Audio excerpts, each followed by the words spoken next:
So for this new project, I will be working on a crèche. What's a crèche? You're not alone. I've gotten this question a lot this week.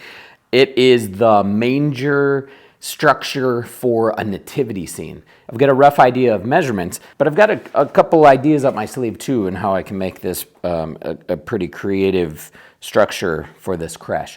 I really want to use this live edge pine, but I want to do so in a way that bark's still on it. But bark, as you can see, will flake off. And so in order to get this bark to stick in place, I'm going to use a penetrating epoxy. So we're going to brush that on, let it soak in. That's what we're going to be working with. So let's get started.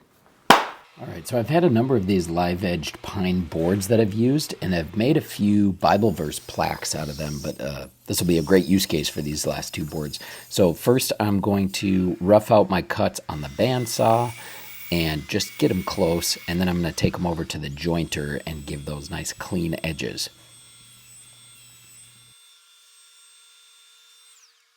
Putting out my silicone mat, covering that with some paper just to try to contain the mess on my bench here. Oh, here's that stuff. Using the penetrating epoxy by Total Boat. But this stuff is a two-part epoxy you mix together. I've actually added some denatured alcohol to it to thin it down even more because I really want it to soak into that bark.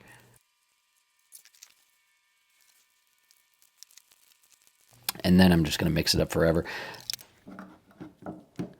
Here's that denatured alcohol stuff I'm adding. I've heard denatured is the way to go for thinning epoxy. It's the stuff labeled as fuel. Sorry I didn't get a shot of it here. But you'll see it sometimes as like camp fuel. But just dripping it over this bark and just brushing it in. But brushing it on, it's going to be very liberal. I'm almost dripping it over the bark just to get in every nook and cranny. And at this point, I don't truly know if this is going to be the best solution for it. But I can tell you, because I know how the story ends, it worked out really well. So I highly recommend this. If you have like a tree that you cut down in your backyard and you've got a giant cookie with the bark still on it and you've been wondering what to do with it, like make an end table out of that, and you've moved to 3 different houses and it just keeps coming with you and it's like hiding in your garage somewhere collecting dust, and you're like, how am I ever going to make this into an end table one day, and you feel like getting crafty, this is the stuff for you. All right, so here is the basic outline. I put it down sideways onto this cardboard so I could kind of visualize it, and I wanted to be able to scribe these angles out too. So I drew it out the way I wanted to. Oops, wrong side. Here, hold on, let me switch these. I drew out the angles the way I needed them. These will be the side walls, and you can see I basically just took a ruler and traced that angle looking down on it so that I could match that angle from the roof. I just copied that over literally from the cardboard with a quick angle finder, brought that right over to the table saw, and I'm just going to cut those two very custom angles just to make those pieces work. So, super technical.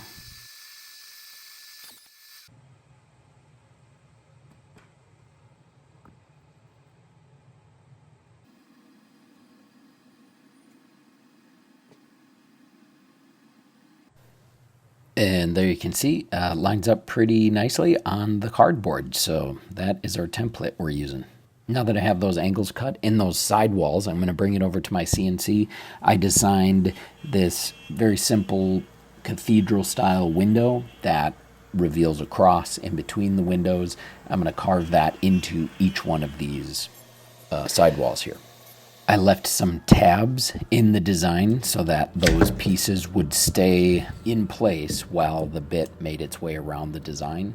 Great way to cut those is with these oscillating saws. I know this one's a Dremel Max, and I just put like a drywall saw into that, and it just oscillates very quickly and makes very quick work of these tiny little tabs. And then onto hand sanding, and I just rubber cemented a strip of sandpaper onto a popsicle stick, and then I can wedge it in tiny little places and get this thing all sanded up. All right, and here's where I went with the wow factor. I picked out a number of verses speaking of messianic prophecies from the Old Testament, from Isaiah, from Psalms, and anything that spoke of Jesus to come. And I gathered all of that scripture together, pushed it into my program for the laser cutter, and formatted this thing 1,000 different times until I got it right. But I'm really happy with the result. I've got a lot of Old Testament, and then on the right side of the roof, a lot of New Testament, speaking of the birth of Jesus, and the wise men coming, and Mary and Joseph getting all ready to go. Little John the Baptist in there telling us what to come, making our path straight, and then ended with John 3:16 at the end of that clump of verses. So spent a lot of time digging through Scripture. That was a really fun part of this project, to combine the verses that I wanted to, all pointing to the center of the Nativity. So put that together in a script and burnt that into these pine boards for the top of the roof. And I really like that when you look back, from 5 feet away, it looks almost like a textured shingle, almost looks like just textured roof. But then as you get close, obviously, it's still a readable script, a readable font. And I think it really puts a really nice touch on this piece.